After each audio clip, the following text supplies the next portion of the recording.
James Corbett here, CorbettReport.com, and once again I just wanted to take a moment before today's eye-opener to update you as to the status of the second quarter fundraiser for BoilingFrogsPost.com, which of course is the website that brings you the eye-opener every week. And unfortunately I have to announce that we are at the end of the fundraising, the second quarter fundraising drive, and we're just over halfway to the goal, $6,500 raised out of $12,000, so again, I don't know what this means for the future of the website and the content that it will be able to deliver, but we will wait for Sibel to make an announcement on that and to see how this will affect the future of the website. But I do want to take a moment to thank all of the people who did contribute to this fundraising drive and remind you that there is still a day or two left on this fundraising drive for those who do wish to continue to contribute. And once again, this is alternative media. It is not brought to you by the foundations or the Rockefellers or the Carnegies or whoever else. It's brought to you by you. So I do truly appreciate all the people who took time out of their day and money out of their savings to contribute to this fundraising drive and to help keep this alternative voice coming to you. And on that note, let's get straight into today's Eye-Opener Report.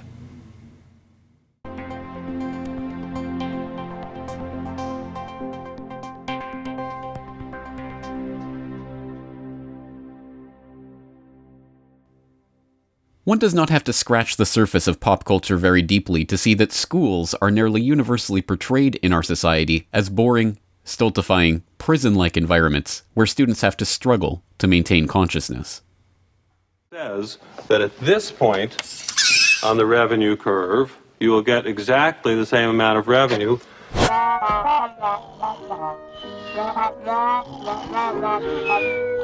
And remember, a child worries constantly about his educational future. As we examined last week, this state of affairs is not the result of random happenstance or a failure of the government to throw enough money at the problem, but a structural feature of the modern education system that was consciously constructed by the industrial robber barons and financial giants of the early 20th century, including the Carnegies and the Rockefellers, and promoted by the politicians under their influence, including Woodrow Wilson, who, years before coming into office as President of the United States, delivered a lecture on the meaning of a liberal education, where he stated, "We want one class of persons to have a liberal education, and we want another class of persons, a very much larger class, of necessity, in every society, to forego the privileges of a liberal education and fit themselves to perform specific, difficult manual tasks." Sadly, this agenda, to the extent that it had not already been enacted at the time of Wilson's speech, has been fully realized today.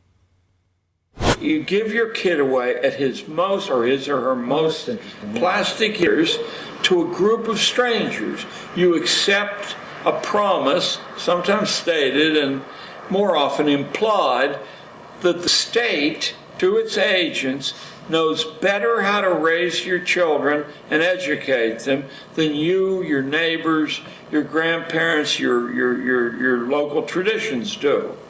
And that your kid will be better off so adopted. By the time the child returns to the family or has the option of doing that, very few want to. Their parents are some form of friendly stranger too, and why not? In the key hours of growing up, strangers have reared the kid. Now let's look at the strangers, of which you were one and I was one.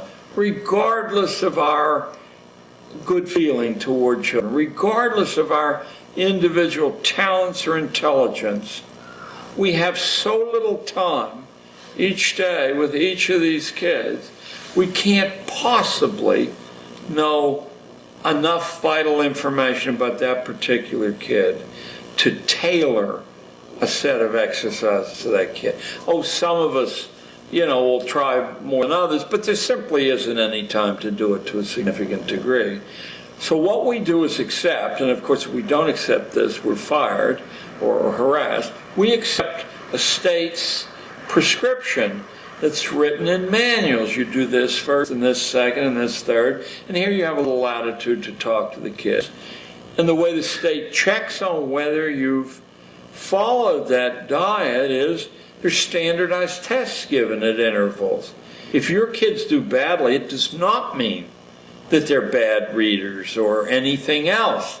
It means that they haven't been obedient to the drills the state set down, and they're marked for further treatment later on, or they're marked to be excluded from responsible jobs.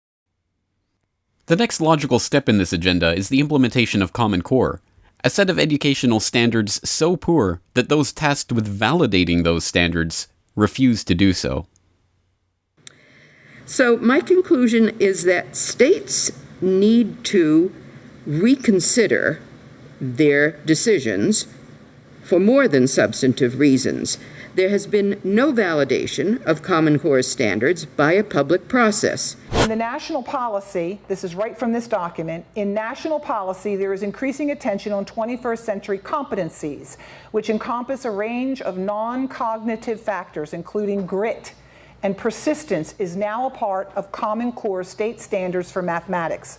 One of the measurements mentioned is behavioral task performance, digital measurements, MRI, facial expression cameras, posture analysis seats, pressure mouse, wireless skin conductance sensors, which are lie detectors. And if you think I'm kidding,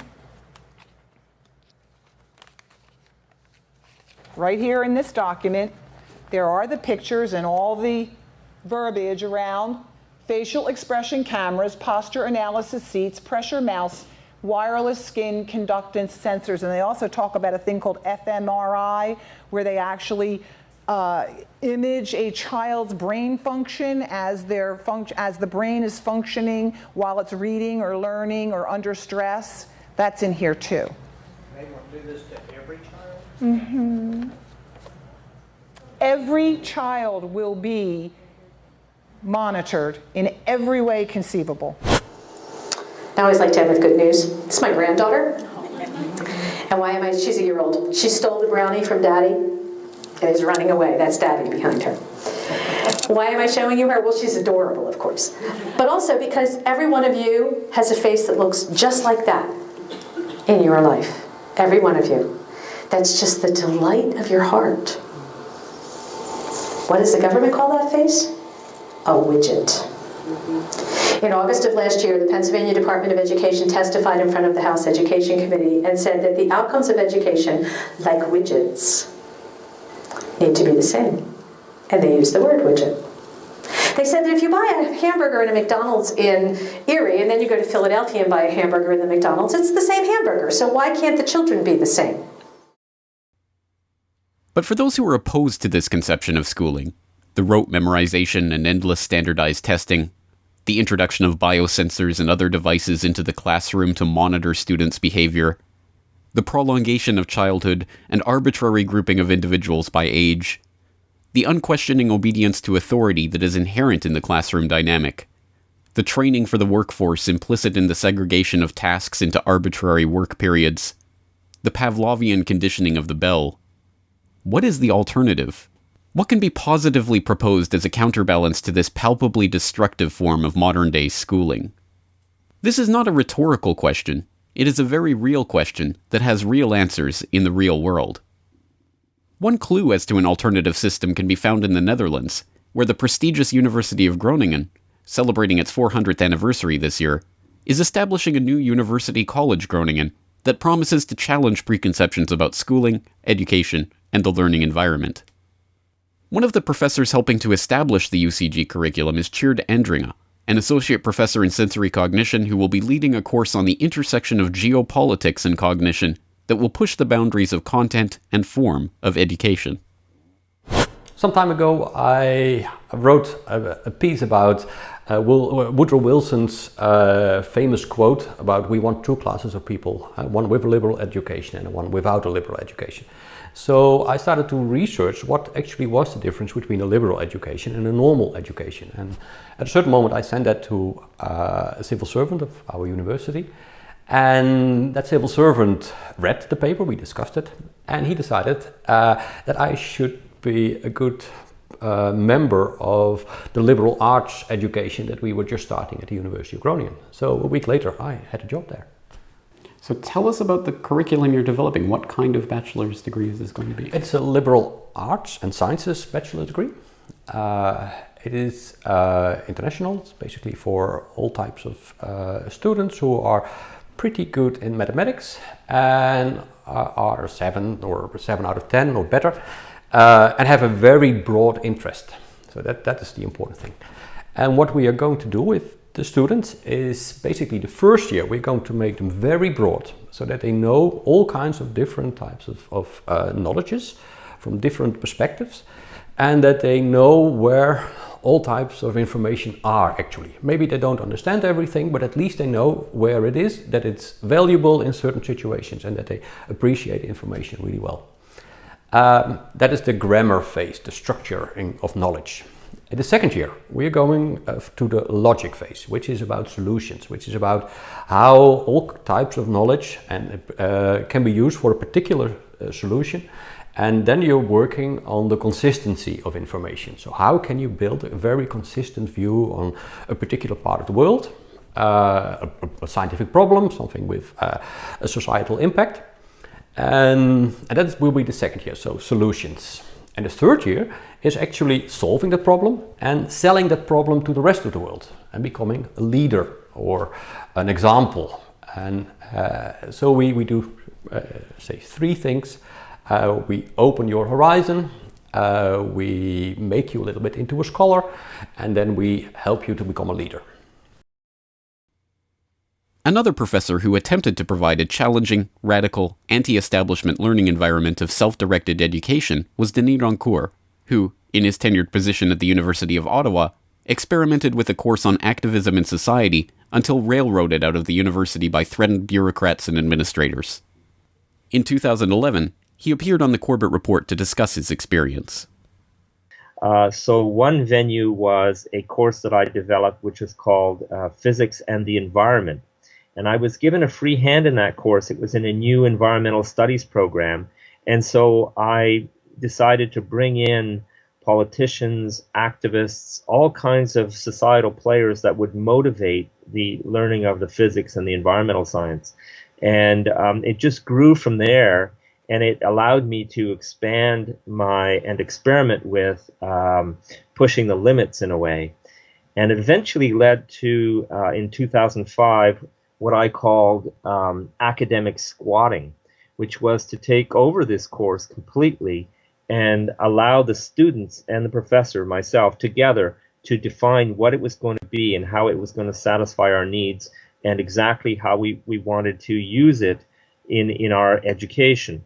And the administration flipped out when they saw that I was doing this, that I'd opened the class to the community, that I allowed everyone to come into the classroom who wanted to. So there was all kinds from the community. We filled a large auditorium, and we applied a very novel pedagogical methods, parallel work groups. The students were deciding the curriculum as they went. There was a lot of vibrant discussion. It was a real life-changing experience for many students, and it generated so much enthusiasm that the students wanted to have their own officially recognized activism course in the university curriculum. So they fought to create an activism course, and the reason they felt they needed to do that was that this academically squatted course was resisted quite strongly by the administration. I mean, the dean of the Faculty of Science barged into the second class of that course, and announced that it was over, that if they had to, they would replace me, and so on. And the students said, "We don't think so." And you have to realize that the great majority of activists on campus and in the community were in that room when the dean tried to intervene like that and shut it down. So there was a battle, and the students won, and the course was given as we had intended. There is no one set method for education. Every child is different. Each will learn in their own way, respond to challenges and tasks in different manners, benefit from different approaches and different levels of outside input and self-direction. But that is the real task of education. Not teaching children to memorize names, dates, and figures out of a textbook and regurgitate them on the test paper, but to help them understand who they are as individuals, what they can contribute to the world, and how they can connect with those around them. There are classrooms around the world where these experiences are a core part of the education environment as well, and in very rare instances, as in the case of Toshiro Kanamori's 4th grade class in Kanazawa, Japan, followed throughout the year by NHK's cameras in 2003 for a remarkable documentary, the results are as powerful as they are undeniable. Mr. Kanamori's class has a tradition.